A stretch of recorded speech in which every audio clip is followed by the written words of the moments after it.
Estimados amigos, estimadas damas, nos hemos reunido para traer las memorias que tenemos, los que hemos vivido, las etapas más importantes del Perú a partir del 69. Yo ingresé a San Marcos del 65. Y el 69 me agarró el gobierno de Velasco y todo el equipo, la élite que gobernó en ese tiempo. Y todo lo que ellos decían que hay que hacer, nosotros habíamos dicho ya hacía 5 años. Oiga, hay que hacer la reforma agraria, hay que industrializar al Perú, es necesario formar más ingenieros y economistas y administradores que abogados. Todo eso se estaba haciendo. Así que el movimiento, yo era en ese momento secretario de Cultura de la Federación Universitaria de San Marcos. Así que cuando nosotros decíamos, oiga, es un profesor sanmarquino el que pensó en las 200 millas. Mercado había ido a Chile y a Ecuador para decirles que aprueben las 200 millas. Lo hicieron. Bueno, eso lo había hecho un profesor de San Marcos en la década del 50.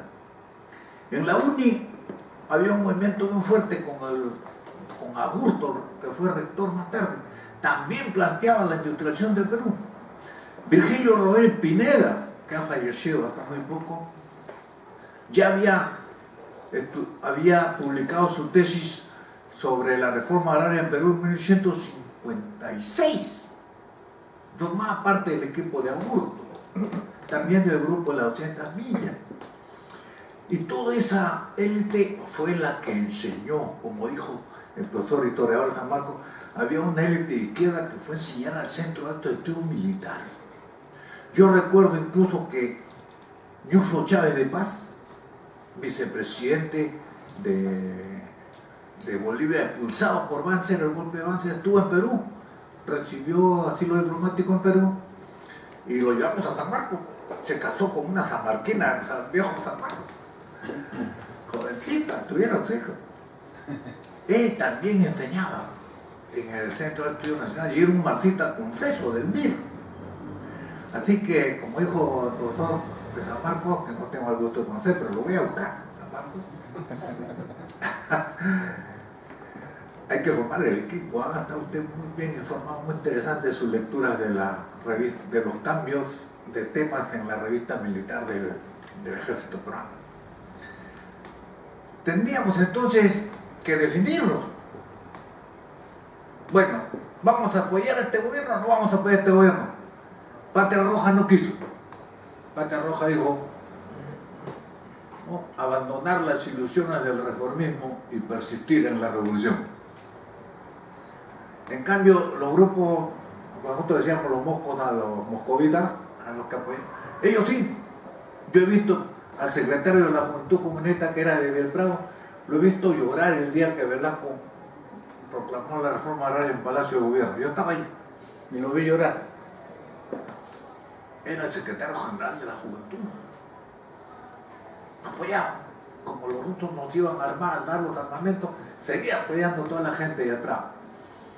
Entonces nosotros, yo era estudiante, no militaba, pero sí era dirigente estudiantil.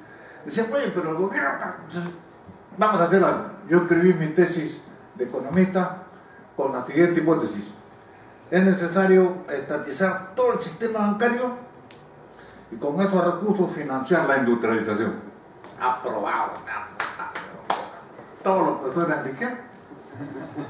Así que en mi tesis me gradué en 72 en medio de la situación.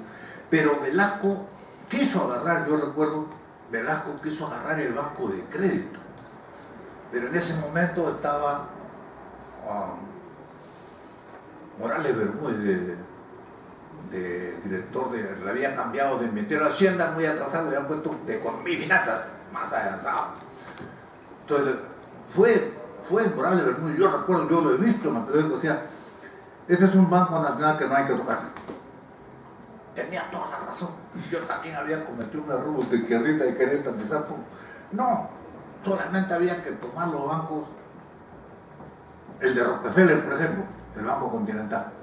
También el de los Prados, en recuerdo de ciertas apropiaciones indebidas que hicieron durante la guerra con Chile. Según se sabe, ¿no?, recolectaban mucho dinero en Perú y se habían llevado la plata, los Prados habían llevado la plata a Inglaterra y nunca compraron nada. Después aparecieron de millonarios en el Perú. Entonces Velasco le quitó la casa el 28 de julio a la primera cuadra, le quitó la compañía Plena de Seguro, le quitó Popular y Porvenir, y todo el Porvenir, que era una inversión de los Prados. Sabíamos que Marianito Prado se había escapado en un yate en el Callao, que iba a flotación, a la línea de flotación, porque llevaba oro, pero se había escapado. Por eso sabíamos, o por lo menos creíamos que sabíamos. Pero creíamos, porque el gobierno estaba haciendo cosas de recuperar, ¿no?, el patrimonio nacional que se había perdido, y hablar una vieja cuenta, una vieja cuenta. Por otro lado, la universidad se había dividido. Entonces, el general comete un error con San Marcos, le quita el doctorado y comete otro error, quita los decanatos que le estábamos apoyando.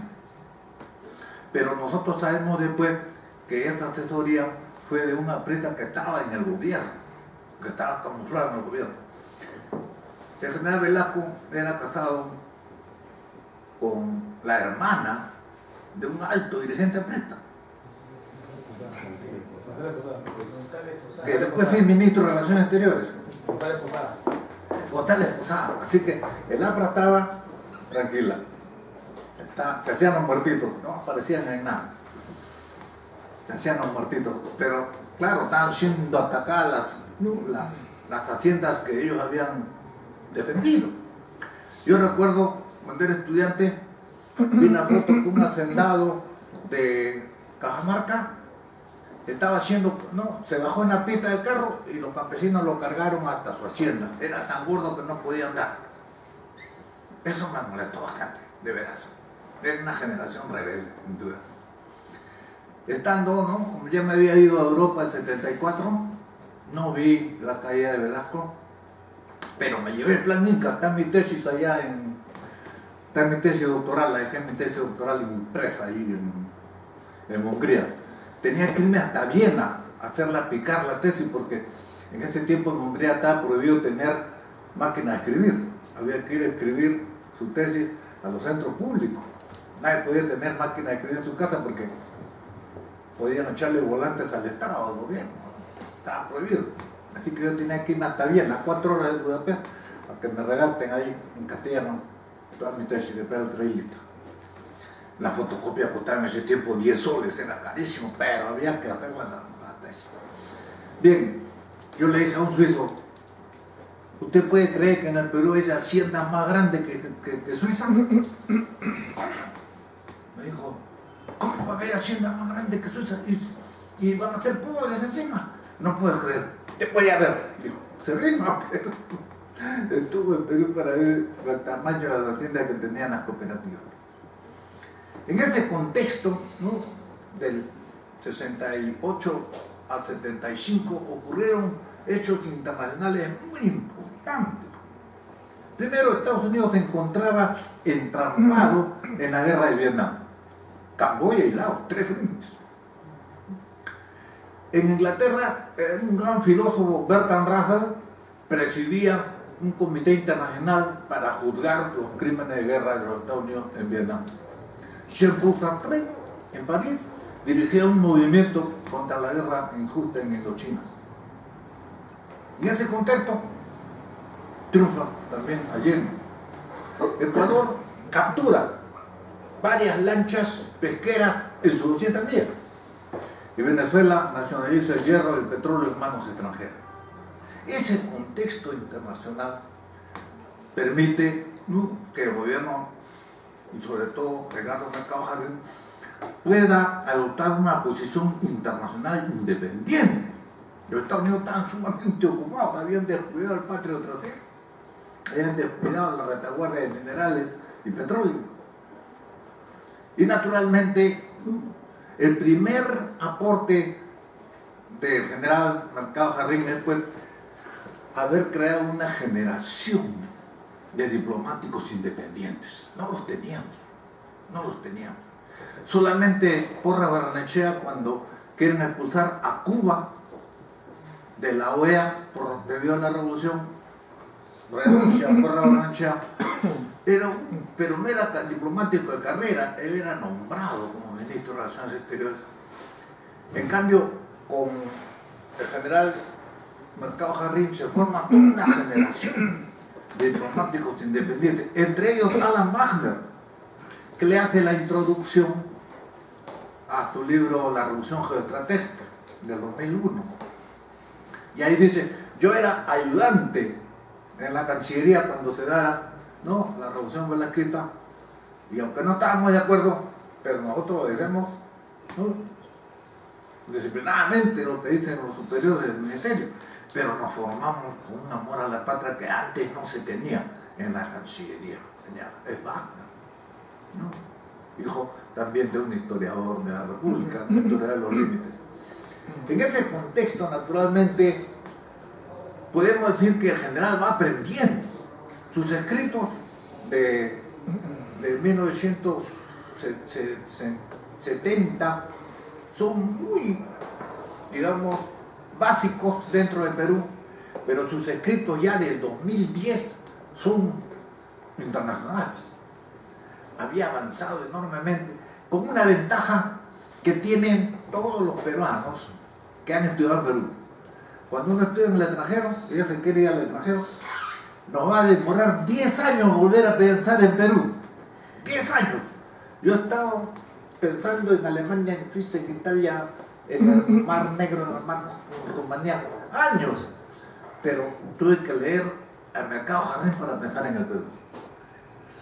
Y si se puede mover, él se mueve a la cuenca del Pacífico, la cuenca atlántica, al Polo Sur, los intereses del Perú en el Polo Sur, el perímetro de seguridad del Perú, que abarca la mitad de Ecuador, la mitad de Argentina, perdón, de Chile, un tercio de Brasil, que es el perímetro de seguridad del Perú, y el perímetro de seguridad del Perú en América Latina es todo el grupo andino, y el perímetro de seguridad abarca hasta Estados Unidos. Esos son los tres, ¿no?, los tres anillos de lo que ha hablado Eric. Tenemos entonces cómo es que él continúa avanzando. Va a avanzar tan enormemente, ¿no?, que yo he encontrado 18 aportes en los trabajos que he investigado, unos 8 trabajos he investigado, pero son más de 30. Tengo la lista ya. Por eso al final digo, no, se requieren muchas horas más para saber si hay más de 18 aportes. Entonces, el primer aporte ha sido, pues, generar en el Ministerio de Relaciones Exteriores 40 años de diplomacia independiente. Eso ha sido muy vital, muy vital. Luego tenemos, ¿no?, área crítica. Él crea un concepto, área crítica, y dice, en el planeta hay un área crítica que se va a convertir en una potencia, es Asia. Asia va a tener todas las rutas comerciales del siglo XXI, y el Perú está en el centro sur de esta área.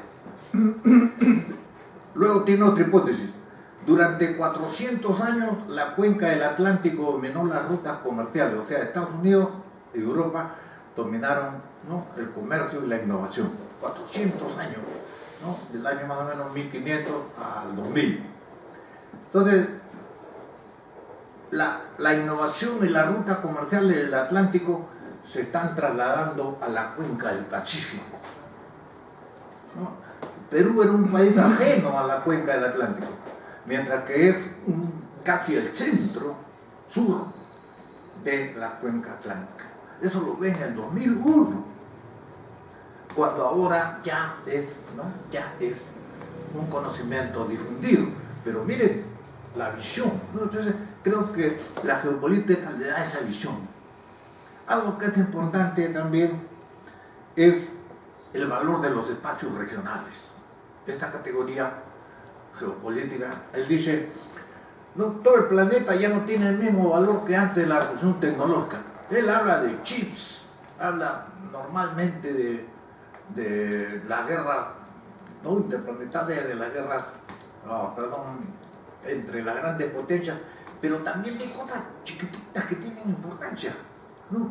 Los chips, la inteligencia artificial, los robots, también llegan a analizar eso. Dice, no, ya la robotización de las industrias de Asia es más avanzada que lo de Europa y de los Estados Unidos.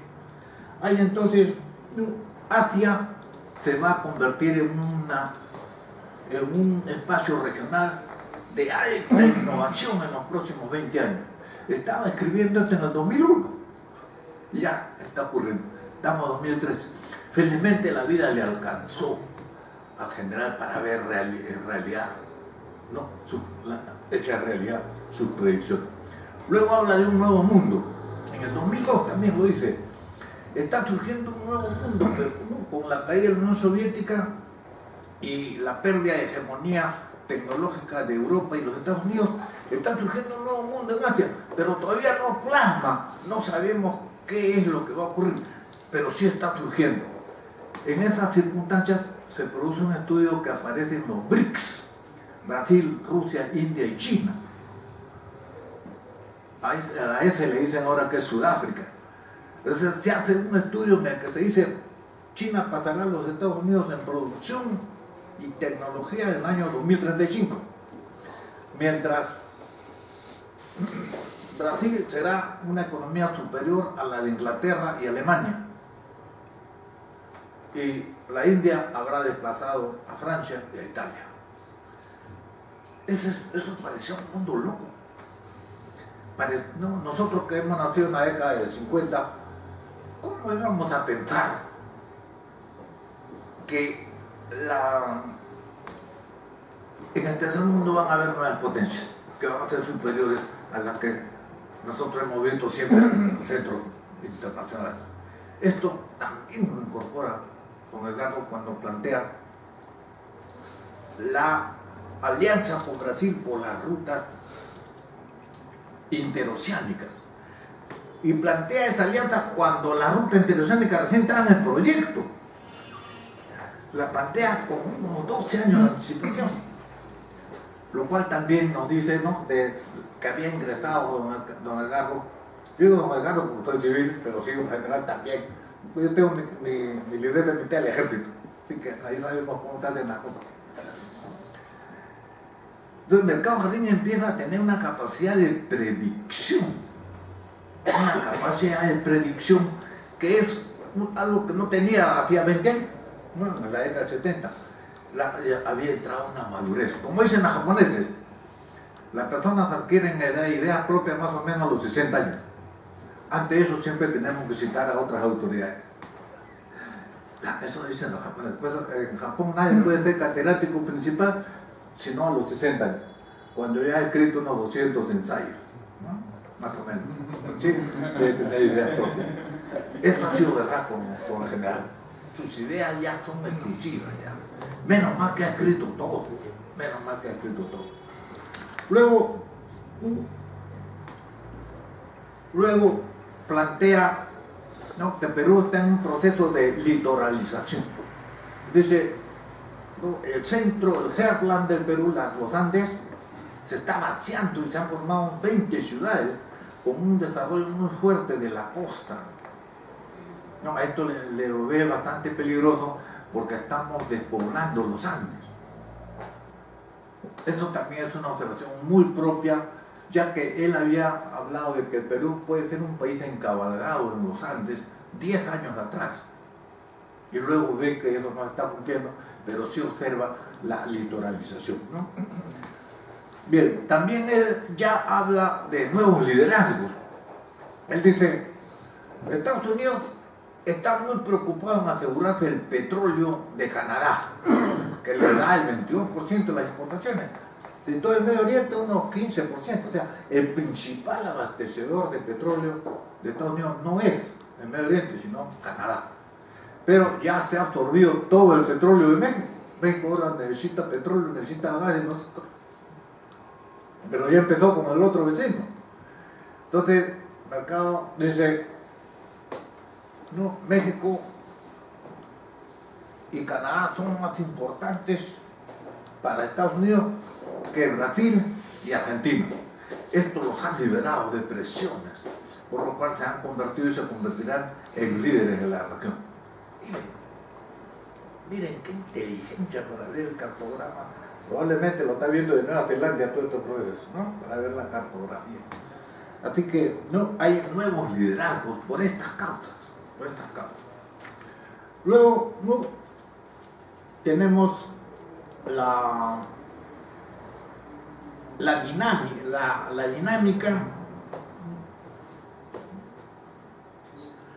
dinámica de Chile. Él dice, Chile está construyendo el ferrocarril Santiago-Buenos Aires.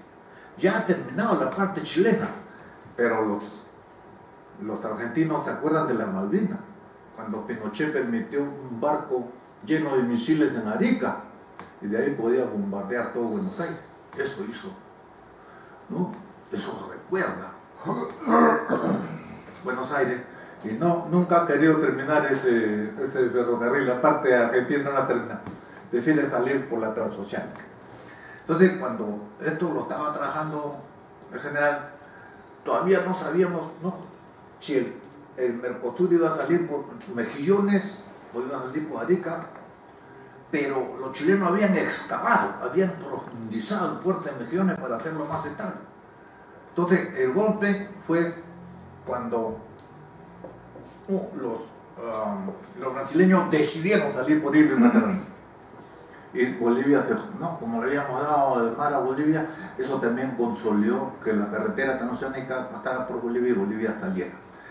Entonces, no ha podido, menos mal que no ha podido, ¿no?, quitarnos Mejillones, y Quique no ha podido quitarnos la transoceánica, porque había ese peligro, ¿no? Viña del Mar ha sido construida por los chilenos para atraer todos los ricos de la pampa argentina. Ahí van a jugar casinos, van a divertirse, están más cerca, ¿no? Viña del Mar está más cerca que Buenos Aires, está lejos. Entonces eso pensaban que podía ocurrir también. O sea que ya saliendo por Matarani y Hilo nos hemos asegurado esa vía. Y la otra vía ya es más segura todavía, ¿no?, la vía por Chimbote, la otra transoceánica, porque hemos encontrado que Brasil tiene 60 depósitos de hierro en la Amazonía. Él tiene que sacarlo. China es el primer productor mundial de acero, pero también el primer consumidor mundial de hierro. Entonces, por ahí va a salir por Chimbote va a salir todo el hierro de Brasil hacia el Asia, y eso implica que ha comprado, ¿no?, que los brasileños han comprado están modernizando la siderurgia de Chimbote. También, contar que nos traigan buena tecnología y salgan por ahí. Entonces, esas alianzas con Brasil, que eran pronosticadas hace una década, ya se han dado. Y como les vuelvo a repetir, el general Mercado tuvo una vida prolongada y vio, ¿no?, que sus predicciones se habían convertido en realidad. Él planteó entonces fortalecer, ¿no?, los puertos del sur y los Matarani. Okay. Otro aporte importante fue estudiar la dinámica de los países vecinos, ¿no? Ecuador dijo, Ecuador está poblando toda la frontera norte del Perú. Ya estableció una cadena de ciudades pequeñas, pero estableció una fuerte guarnición y también población junto a la cordillera del Cóndor. Nos avisó eso. En cuanto a Chile, también ha creado un nuevo, ¿no? Antes eran 12 regiones y una región metropolitana. Ahora tiene 13 regiones, ha creado una Parinacota. Esa es una ciudad que tiene una guarnición militar para darle vida y población. Pero allá hay litio, uno de los metales más importantes para las pilas, para generar energía eléctrica. Ese es, ¿no?, probablemente, dice Mercado, esa guarnición y esta nueva provincia tendrá una influencia sobre el sur del Perú, pero dentro de unos 20 años, hasta el 2020. Entonces, ¿no?, En cuanto a Brasil, dice el traslado, ¿no? La dinámica dice el traslado de la capital, ¿no? De Brasil a Brasilia ha traído una colonización extraordinaria de 17 millones de personas en los últimos 30 años. Y ahí se ha generado un centro mundial de alimentación, la producción de soya, que tenía que salir y salió por la transoceánica sur y por la transoceánica norte, para felicidad nuestra. Pero la predicción, como les decía, ha sido, ¿no?, de generar mercados arriba. Los analiza, entonces analiza, ¿no?, la frontera norte, la frontera sur y la frontera más larga que tenemos, la frontera con Brasil. Yo creo entonces, ¿no?, que, ¿no?, por último él dice, en cuanto a la vía aérea también contribuye. Él dice, entre Frankfurt y Atlanta en los Estados Unidos hay un enlace de los continentes de Europa y el norte de América. Pero en la cuenca del Pacífico, Lima está más cerca de la cuenca del Pacífico que Bogotá o Santiago. Entonces plantea ya no solamente la lucha, la guerra de puertos que se va a venir, sino también, ¿no?, los aeropuertos, para permitir que toda la carga de productos farmacéuticos, productos ligeros, Jorge Chávez sea un punto de enlace entre el Mercosur y Asia. Es otra contribución importante. Harían falta muchas horas más de lectura de los trabajos del mercado jurídico. Tengo una lista de más de 25 trabajos. Algún día los volveremos a aumentar. Los 18 hallazgos de repente se convierten en 50. Ya lo haremos para otro trabajo posterior.